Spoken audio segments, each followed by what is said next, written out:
What's up, y'all? So today I wanted to kind of take a jump into the past and look at some mocks I made a while ago. So this one is a Umbara mock. I made it back in 2021, I believe, in November. So almost 4 years ago today. And I remember I had a lot of fun putting this together. It was around the time the 501st Battle Pack came out, and at this point I had managed to snag two for myself, which honestly was quite a feat. As for where I'm at, it is not typical to get Lego sets on release day, let alone highly desired Lego sets like the 501st Battle Pack was. Even months to like months and months, right, from their release date. And so that's kind of probably one of the driving factors to this build, but as well as I really just love the Umbara arc and all the vibe and just the story that goes along with it, and was inspired by builders such as First Order Lego in their Umbara mocks early on. As you can see, the main antagonist in this scene I have depicted is the kind of centipede tank from one of those episodes in that arc. I didn't have any of the Umbaran soldiers, and honestly, I kind of wish I did, but also I wish Lego would just like make new ones that are better. I feel like they don't look very good, in my personal opinion. But let me know what y'all think about them down in the comments below. Like for the time, I'm sure they were like peak, but like with a 2025 perspective, right, they don't look as good as I would want them to. But let's just hop right into the build. So the first couple pictures are going to be kind of depicting the build as a whole, focusing a lot on this centipede tank. But so let's just talk about it a little bit. As you can see, it is not minifigure scale at all. I'm sure you might be able to fit a minifigure in this little head cockpit area, but yeah, that didn't happen, and it is much smaller. But I think for the scene, like it gets off the right vibe, if that makes sense. Um, but as you can see, kind of along the back, we got these rotating turrets as per the source material, and I think that looks great. I love how I did the shape of the head. We'll get a closer look at that in the future, but I had to do some pretty intricate handling techniques just to get the general circular cylindrical shape. And I've kind of got it in a menacing pose here, standing up against these 501st troopers who were kind of caught with their helmets down, right?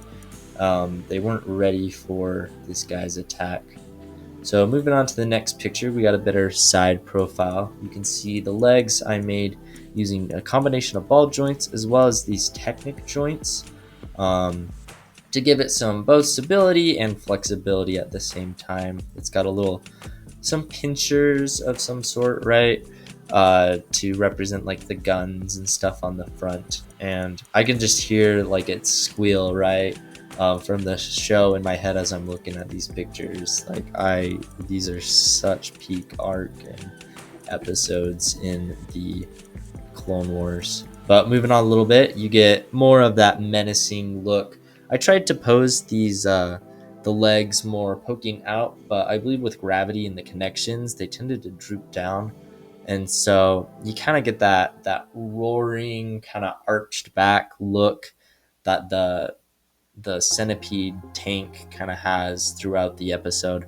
I'm really happy with how I went about doing these little pinchers up front. Obviously, they're not functional, they're just looks, but I think it came out pretty well, and I'm impressed with myself, especially considering my parts availability and my skill set in the time of these pictures being taken and the building of this mock.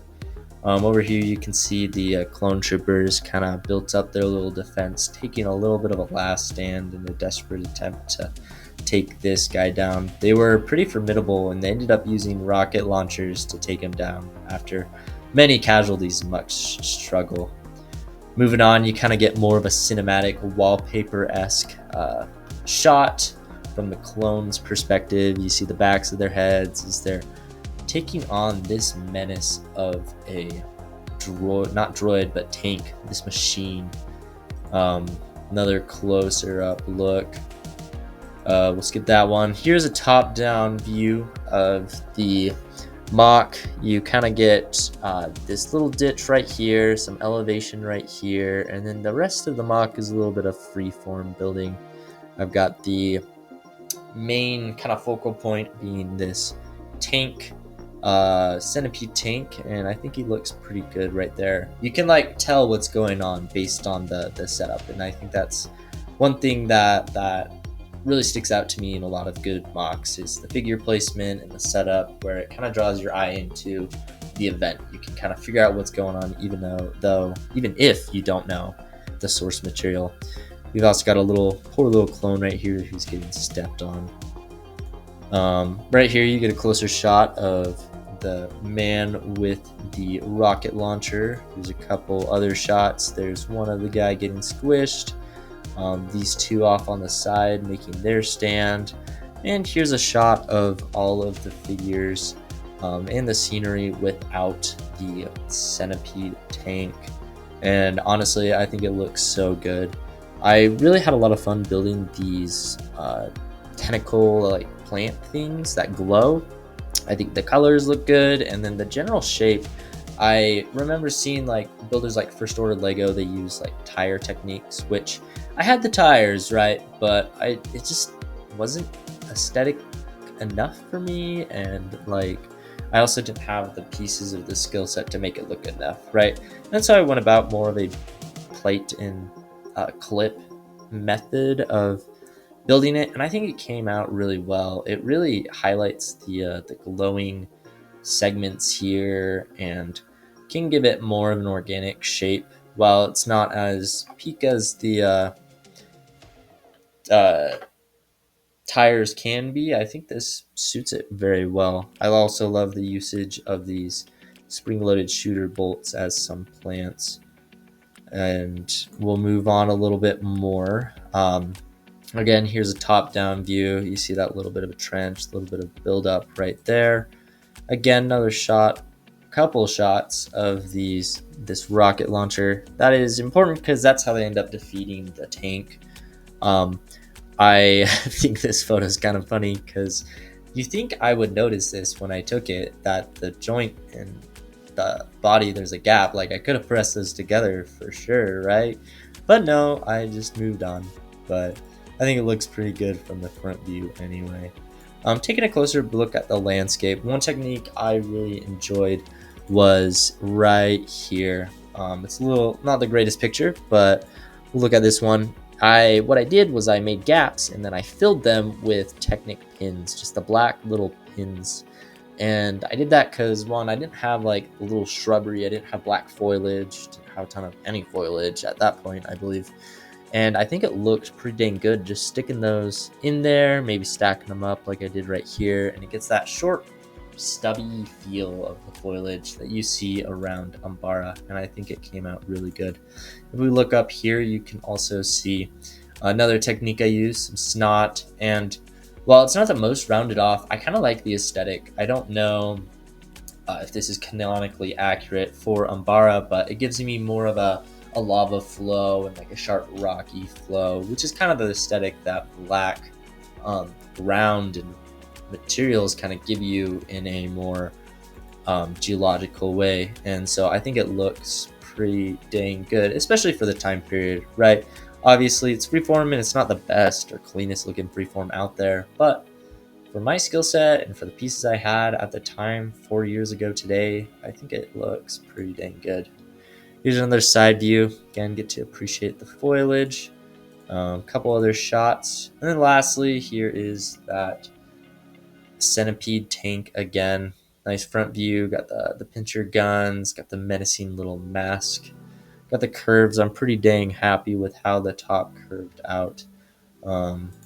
And you've got it kind of in its pose here. But here's the figures and their action poses. Another few shots of the centipede droid or tank. And lastly, kind of a cumulative picture of the whole scene, the figures, and the tank all in one. But overall, honestly, I'm pretty happy with this whole MOC Um, Looking at it 4 years later, do I think I could do better? Absolutely. But do I think I did pretty dang good, and this stands the test of time? Yeah, I would say so. I'm pretty proud of this build. As much today as I was then, I believe. But if this is something you'd like to see more in the future, me to revisit a build like this or more flashback builds, let me know down in the comments below. What was your favorite part? What do you think I could do better if I were to revisit this MOC? And of course, if you haven't already, please like and subscribe. I'm working on hitting 50 subscribers. We are so close, guys. And that is just a small way you can support me and help me share my art with those around me. But until next time, stay safe out there, and I'll see you later.